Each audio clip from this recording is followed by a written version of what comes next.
Ni tabac, ni cancer, le combat d'une vie de Mathieu Huchet, Anne Rochefort et Stéphane Jaubert. Voilà un très beau film qui lève le voile sur un cancer dont on parle assez peu pour les femmes. C'est le cancer du poumon. Historiquement un cancer d'homme, mais devenu ces 50 dernières années un cancer de femme aussi. Pourquoi est-ce si peu dit? Quel message faire passer aux fumeuses et au passage à tous les fumeurs? Parlons-en avec nos invités. Khalifé, bienvenue. Vous êtes sénateur de la Moselle, apparenté au groupe LR, membre de la Commission des Affaires sociales. Vous êtes vous-même cardiologue, ancien chef de service au CHR Metz-Thionville et vous êtes membre du conseil d'administration de l'Institut national du cancer. Roselyne Bachelot, bienvenue à vous également. Bonjour. Ancienne ministre, notamment de la Santé et des Solidarités. Vous êtes docteur en pharmacie et vous venez tout juste de publier ce livre, Une omerta française aux éditions Plomb. Marion Catelin, bienvenue. Vous êtes directrice de l'ACT. Alors l'ACT, c'est Alliance contre le tabac. C'est un collectif d'acteurs engagés dans la lutte contre le tabac. Thomas Similovski, bienvenue. Professeur de pneumologie à Sorbonne Université et praticien hospitalier à la Pitié-Salpêtrière, co-auteur d'une bande dessinée qui alerte les enfants sur les dangers du tabac. Mission Fume pas. Objectif zéro tabac, paru chez Duno Graphique, et évidemment on en parlera. Merci à tous les quatre d'être ici. D'abord un mot de cette donnée qui surprend dès le début du film. Le cancer du poumon tue aujourd'hui plus de femmes que le cancer du sein. Peut-être n'avez-vous pas été surpris, vous. En tout cas, je pense que pas mal de téléspectateurs l'ont été. Moi, je l'ai été. Thomas Similovski, est-ce qu'on a communiqué suffisamment sur le cancer du poumon qui touche les femmes spécifiquement? Est-ce qu'on en parle assez ? Non, on n'en parle pas assez. Le documentaire est bienvenu de ce point de vue-là, de mettre la lumière sur cette spécificité, une spécificité qui est la conséquence d'un phénomène socio-culturel qui remonte aux années 60 et qui est la conséquence de la puissance de l'industrie du tabac pour faire passer le tabac pour quelque chose de valorisant, dont les femmes ont été victimes. Finalement, on le voit dans le documentaire, il y a un paradoxe. Le tabac, c'est un instrument d'égalité, une revendication de liberté pour les femmes, et 50 ans après, ça les tue. De liberté, même d'émancipation. Hein. Et c'est très bien dit dès le début du film, avec des images d'archives. On a fait croire aux femmes qu'elles s'émancipaient dans les années 70 en fumant. C'était un truc de féministe même, Roselyne Bachelot. Oui, d'abord je veux saluer ce film qui est extraordinairement émouvant à travers à la fois les femmes soignantes et les femmes soignées. Et c'est un beau message à faire passer. Présenter le tabac comme un signe d'égalité, c'est évidemment tout à fait inquiétant. Mais aussi, j'ai ressenti à travers ce film le besoin que dans les politiques de santé publique, il y ait de l'accompagnement. Il ne suffit pas qu'il y ait des messages de santé publique et qu'en particulier chez les femmes précaires, qui sont particulièrement touchées par le tabagisme, il faut... les messages ne suffisent pas. Je l'avais vu par exemple sur le dépistage du cancer du sein. C'est gratuit, c'est facile d'accès et pourtant ce sont les femmes les plus précaires qui ne se font pas dépister. Et c'est un peu le même, c'est pas un peu, c'est beaucoup le même phénomène dans la prévention du tabac et dans la guérison, dans l'accompagnement du tabac. Et je trouve que l'humanité, la tendresse des personnes accompagnantes dans ce film, c'est une leçon pour l'ensemble des politiques de santé publique. Khalifé, que vous a inspiré ce film? Est-ce que vous avez été surpris? Vous le saviez, vous, que le cancer du poumon touchait particulièrement les femmes aussi? Je le savais un peu, mais pas à ce point de vue-là, à ce point-là. Je l'ai su dans mon domaine, la cardiologie, où on a vu la même chose pour l'infarctus du myocarde. Jusque-là, les femmes qui étaient atteintes d'un infarctus avaient 10 ans de plus que chez les hommes, donc c'est à partir de 70 ans. Et là, j'ai vu tout le long de ma carrière qui s'est arrêtée il y a 5 ans, cette évolution négative avec une augmentation potentielle de l'infarctus du myocarde et des accidents vasculaires cérébraux chez les femmes de moins de 50 ans. Et je peux vous dire que ça fait beaucoup de dégâts. Donc là aussi, il y a un changement de mode de vie des femmes qui, dans les années 70, effectivement, se sont émancipées et c'était une bonne chose, mais en passant par le tabac notamment. Alors, c'est vrai que le tabac, mais il n'y a pas que le tabac chez les femmes. Elles ont, comme on dit très affectueusement, 3 métiers. Le métier classique, un autre métier, les enfants, la famille, la maison. Et donc, c'est du stress permanent. Peut-être la cigarette aide un peu à calmer ce stress. Mais en tout cas, les dégâts sont là aujourd'hui et c'est important qu'on puisse aussi, au même titre que le cancer du poumon, en parler avec l'ennemi commun qui est le tabac. Marion Catelin, c'est vrai que ce changement, ce cancer devenu aussi un cancer de femme, alors que c'était surtout un cancer d'homme au départ. J'imagine que l'industrie du tabac, j'imagine que les cigarettiers se sont aussi arrangés pour accompagner ce message d'émancipation, soi-disant, pour les femmes. Absolument, et d'ailleurs j'ai trouvé ça aussi très frappant, j'ai trouvé ce film formidable, il tombe vraiment à pic aujourd'hui, en amont du mois sans tabac, et c'était frappant de voir ces témoignages de femmes qui toutes citaient le fait qu'elles avaient été influencées par les films des années 70, notamment dans le cadre de la Nouvelle Vague, où tout le monde fume, clairement. Et malheureusement, c'est une stratégie qui a été sciemment pensée par l'industrie du tabac dans les années 70. Elle perdait du terrain, il y avait de plus en plus d'études qui montraient que leurs produits étaient néfastes.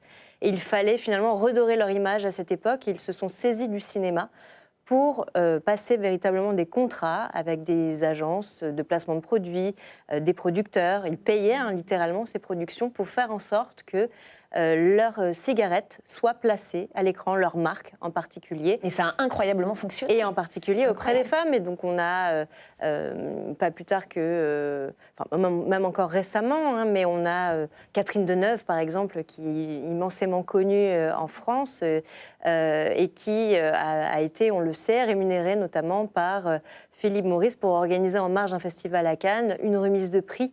Le prix Marlboro classique. Donc, c'est autant de stratégies qu'a déployé l'industrie du tabac dans les années 70 pour gagner un nouveau marché qui était celui des femmes. Les femmes n'étaient pas fumeuses jusque dans les années 70. Et malheureusement, c'est comme ça qu'on se retrouve aujourd'hui avec une explosion du cancer du poumon. Ou quand elle chante avec Serge Gainsbourg, « Dieu est un fumeur de Havane ». Il y a eu plein d'incarnations féminines qui, effectivement, avaient même beaucoup d'élégance, il faut le dire, avec cette cigarette à la main.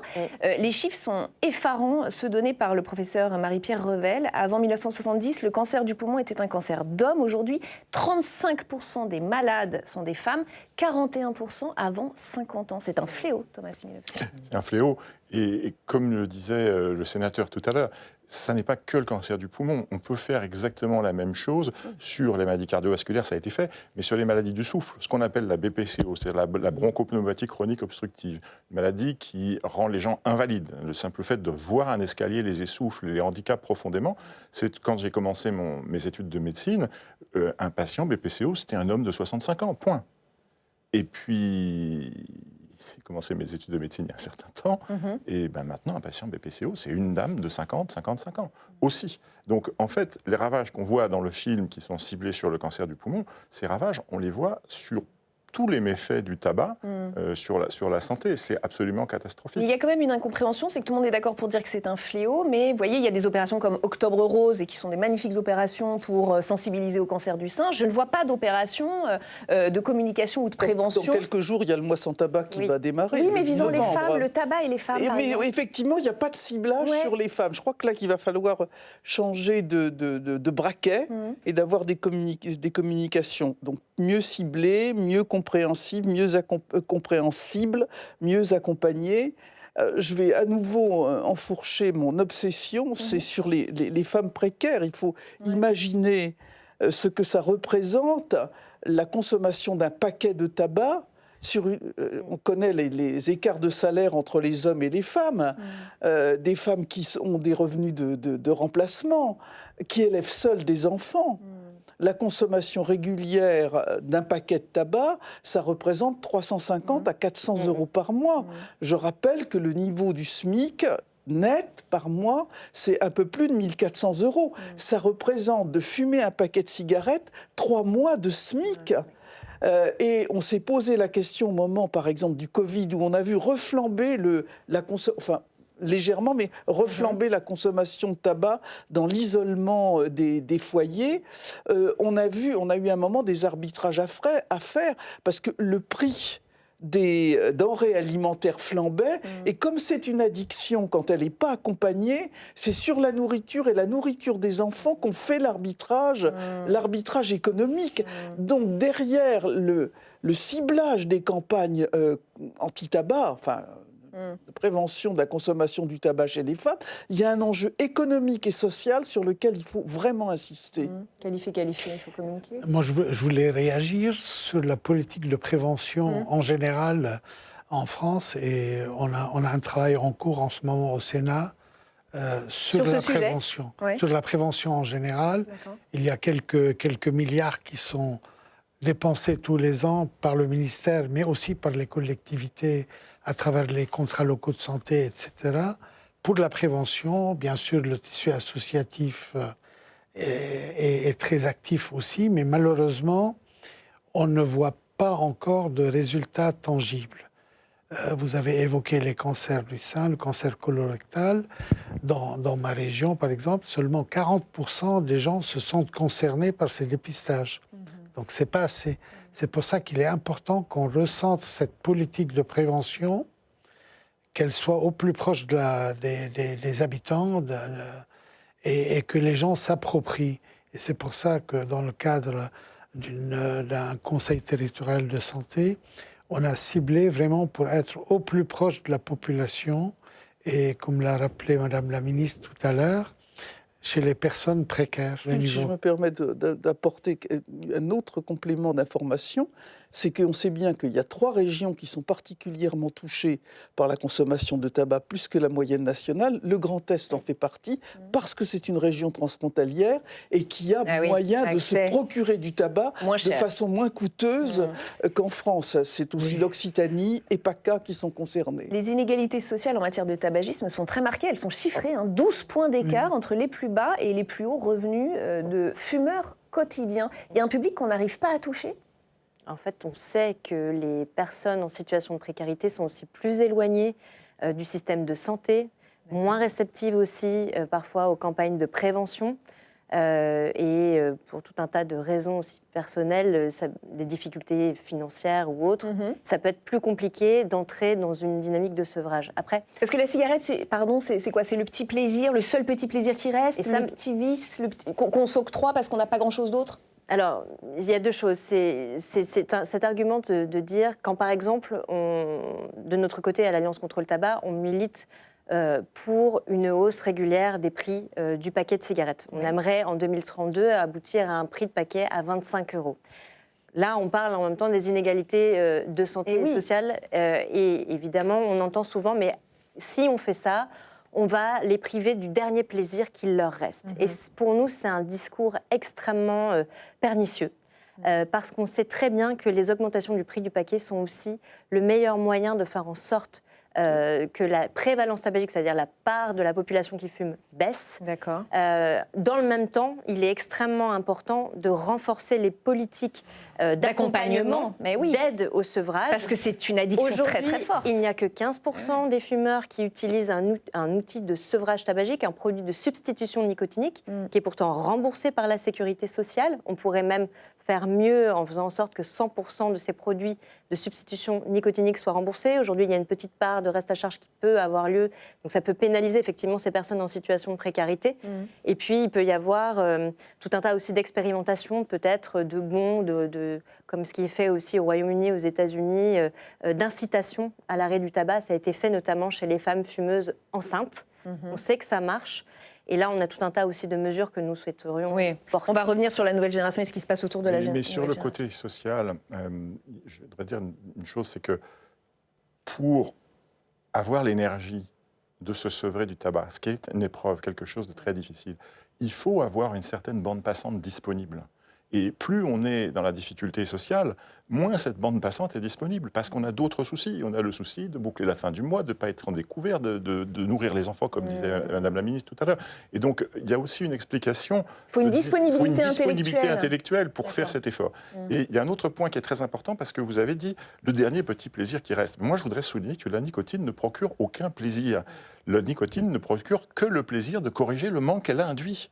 Vous pouvez demander aux gens qui commencent à fumer, c'est horrible. Sur le moment, c'est horrible. 1 ou 2 cigarettes. Après... Mais après, une fois que vous êtes accro, que les récepteurs dans le cerveau se sont développés, qu'ils demandent en permanence de la nicotine, la détente ne vient que du fait que la nouvelle cigarette calme le début du manque qui commençait à s'installer.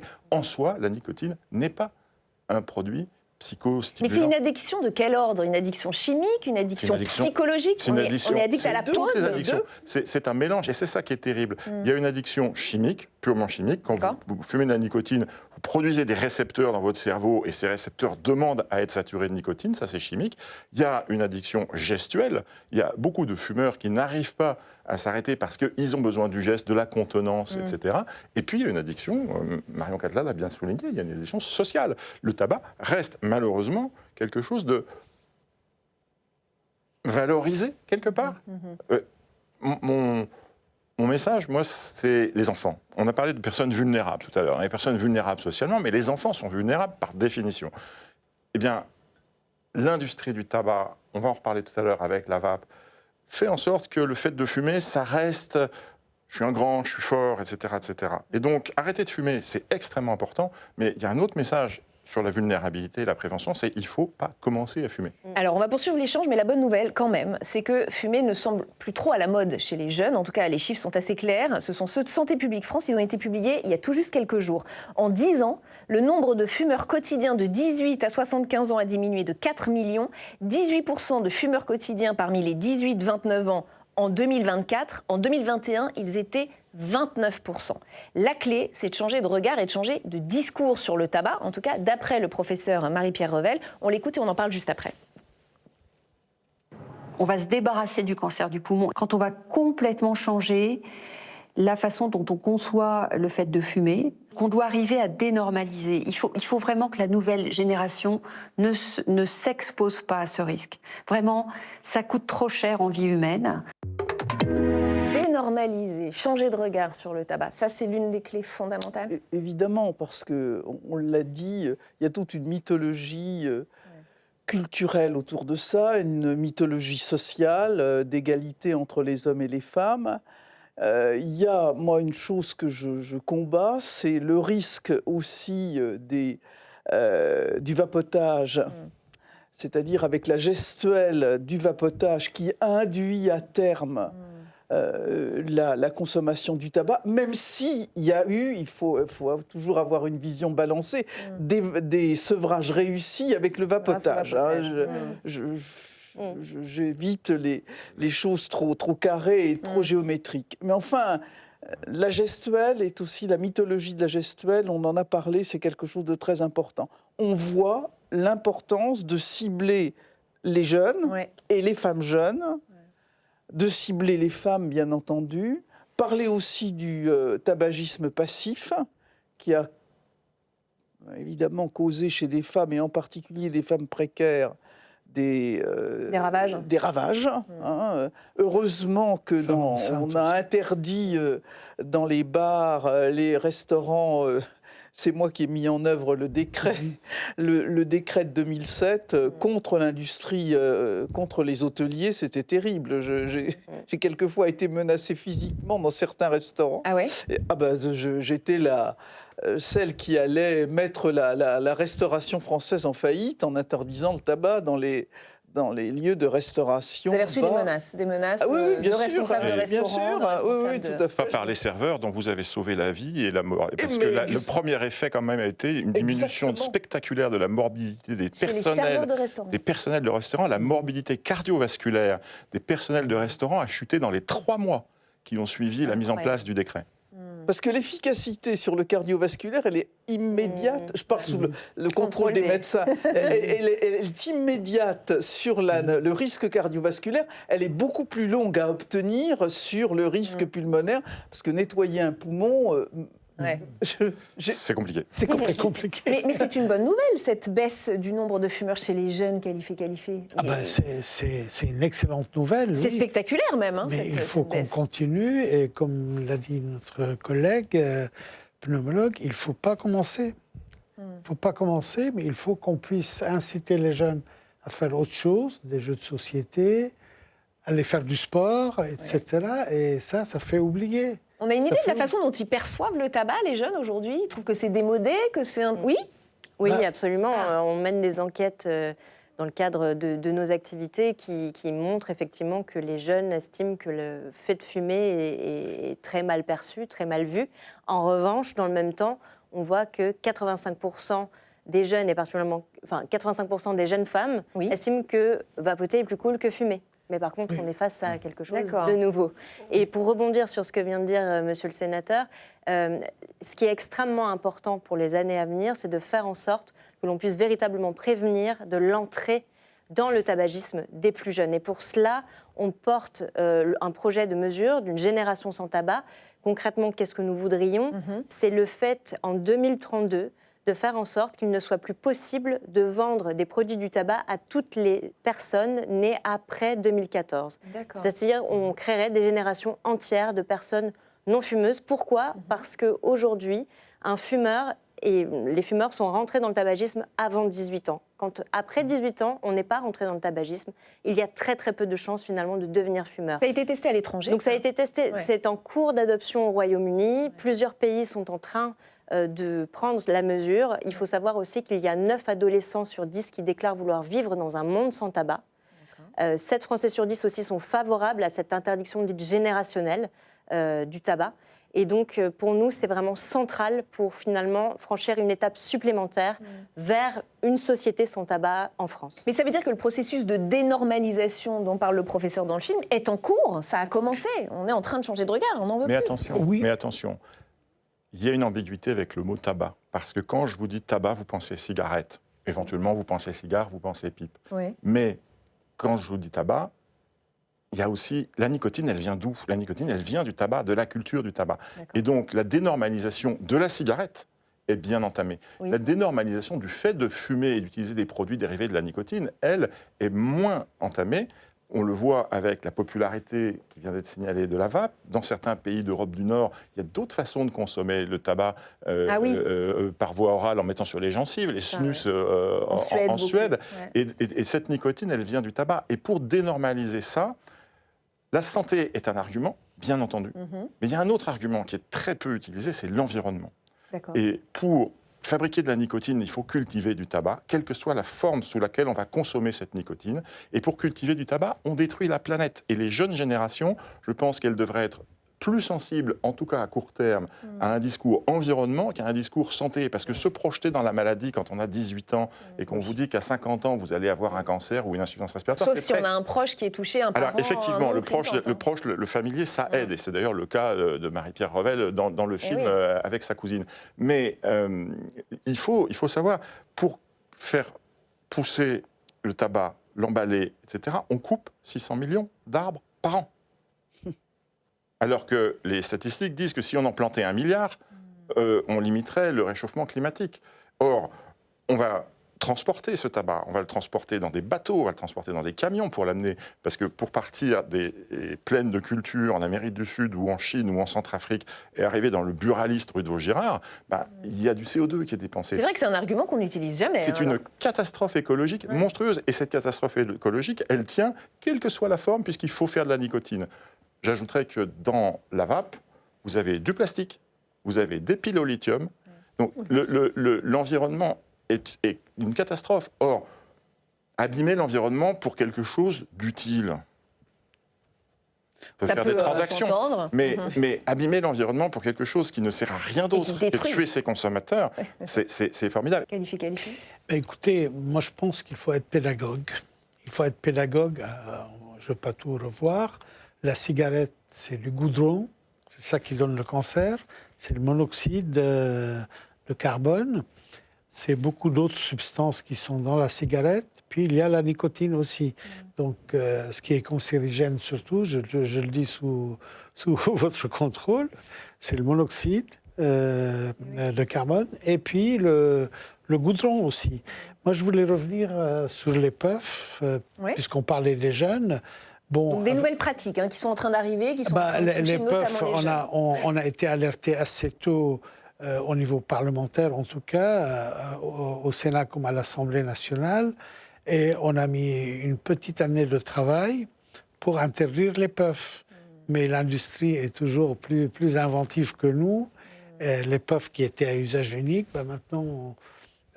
on continue à les commercialiser avec une recharge, donc c'est pas tout à fait la même définition que nous avons interdite. Donc on est en permanence en en compétition avec l'industrie pour essayer de limiter les puffs.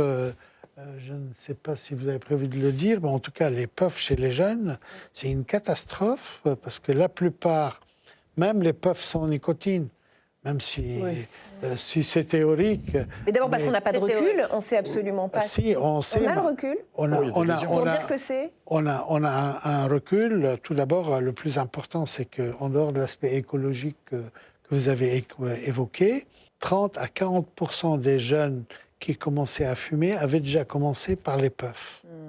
Donc c'était quand même, il était urgent qu'on interdise ce phénomène et l'État, je pense, a mis tous les moyens qu'il faut avec la répression des fraudes, etc., pour vraiment faire appliquer cette interdiction. Mais encore une fois, l'industrie est toujours plus inventive que, ça veut dire le législateur. Roselyne Bachelot, il y en a eu des campagnes contre le tabac, il y a eu l'augmentation des prix, il y a eu le paquet neutre, il y a eu le paquet dissuasif avec les images dissuasives dont vous êtes à l'origine.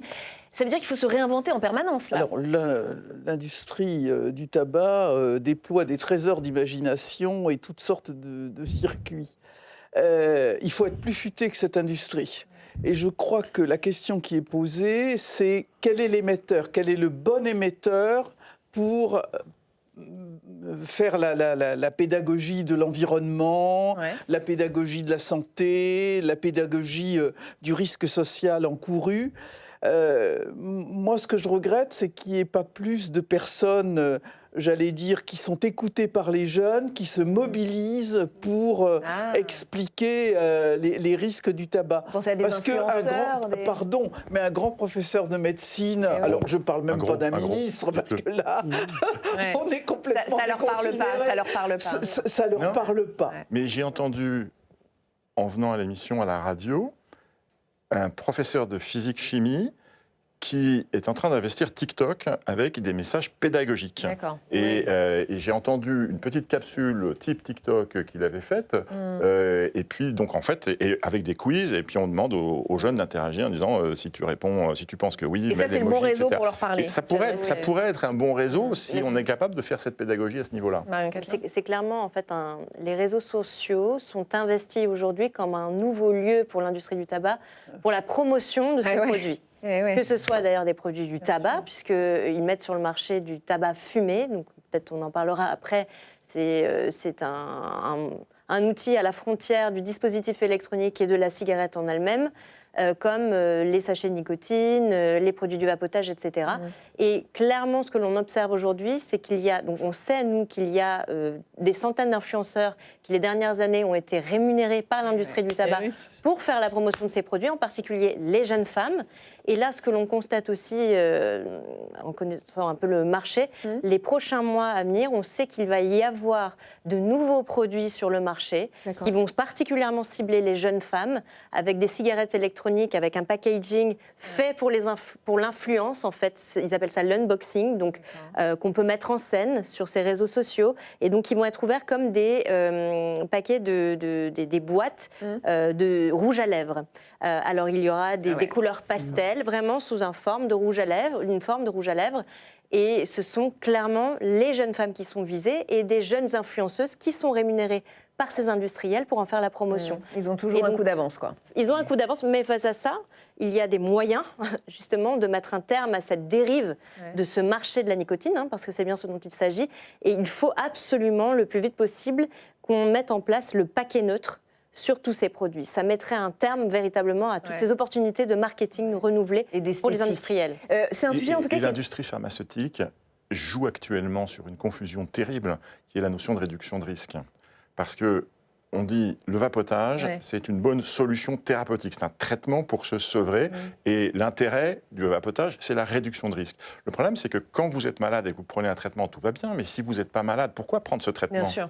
Et du coup, ce qui réduit le risque chez les fumeurs induit des risques de type divers et variés chez les non-fumeurs. Et cette distinction doit être très importante. Parce qu'on a eu plein de questions, le sujet est très concernant. On a eu plein de questions de téléspectateurs avant cette émission et je voudrais vous en faire part de quelques-unes. Effectivement, Jennifer, 49 ans, qui vient de la Motte-Saint-Héret dans les Deux-Sèvres, elle dit « Si les pouvoirs publics veulent réduire les ravages du tabagisme qui tue 200 personnes par jour, dit-elle, qu'ils reconnaissent la vape comme un outil de sevrage œuvrant pour la réduction des risques. Des professionnels 100%. travaillent tous les jours pour aider les gens à arrêter de fumer par la vape.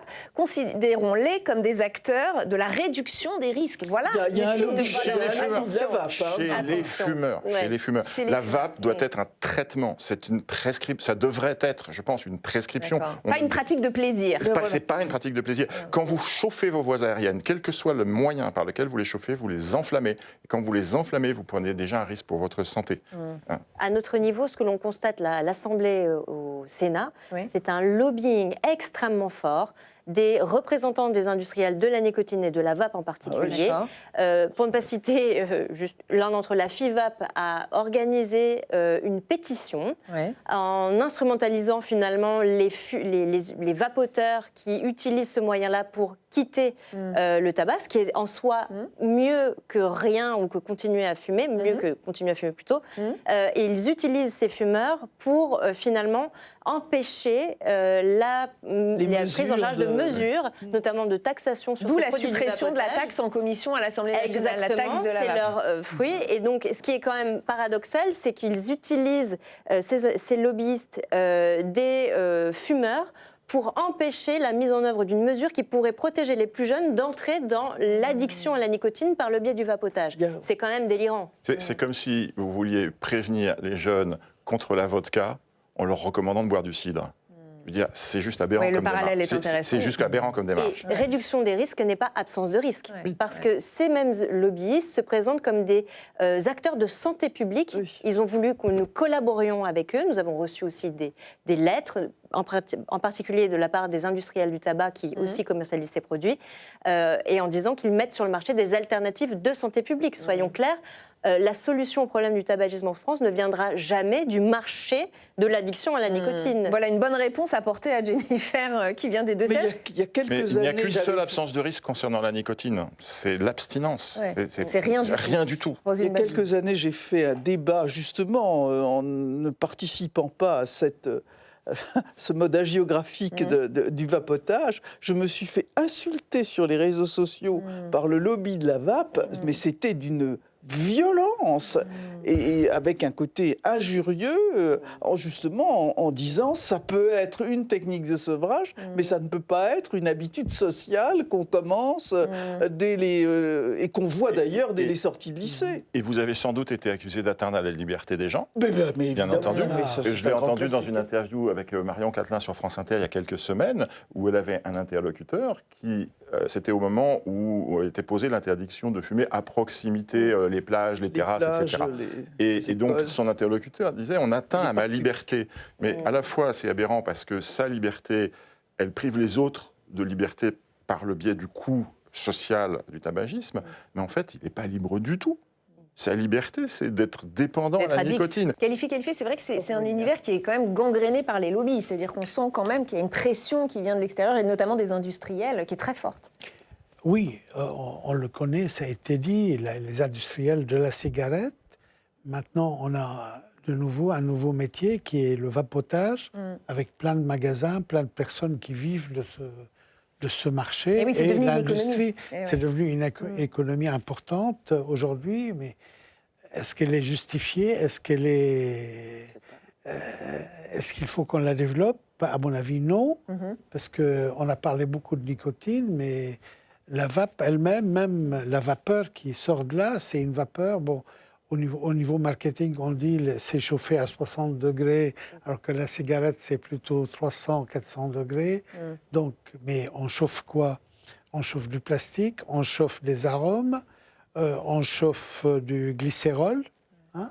C'est du glycérol. Donc, et sans parler des autres métaux qui sont dedans qu'on ne connaît pas. Et tous ces produits sont irritants dans un premier temps, et l'irritation, c'est pour moi le début d'un cancer plus tard. On arrive à la fin de cette émission. S'il y avait un dernier message à faire passer, tous, qualifiés très, très rapidement. Très rapidement, il faut tout faire au niveau de l'éducation nationale notamment, mais aussi au sein des familles, pour que les jeunes ne commencent pas à fumer. Madame Catelin. Exactement. Et dans le prolongement de ce que vient de dire Monsieur le Sénateur, nous demandons vraiment à ce que les décideurs se mobilisent pour mettre en œuvre une génération sans tabac et donc finalement mettre fin à la vente des produits du tabac à toutes les générations nées après 2014 À partir de 2032, c'est notre proposition. Et interdire le tabac complètement, non. Pas d'un coup. C'est compliqué et pas d'un coup. Mais moi, ce que je voulais rappeler en conclusion, c'est que l'invention des fake news, elle n'est pas récente. L'invention des fake news, c'est l'industrie du tabac. Et l'utilisation massive et à grande échelle des fake news, c'est l'industrie du tabac. Donc, mon message serait, faites attention à ce qu'on vous dit. Peut-être c'est pas vrai. Gardez un esprit critique. Les filles, vous avez encore une conquête de liberté. C'est un monde sans tabac. Et ben voilà, c'est bien dit. Merci à tous les quatre d'avoir participé à ce débat. Merci à vous de nous avoir suivis comme chaque semaine. Émission et documentaire à retrouver en replay sur notre plateforme publicsena.fr. À très vite. Merci beaucoup.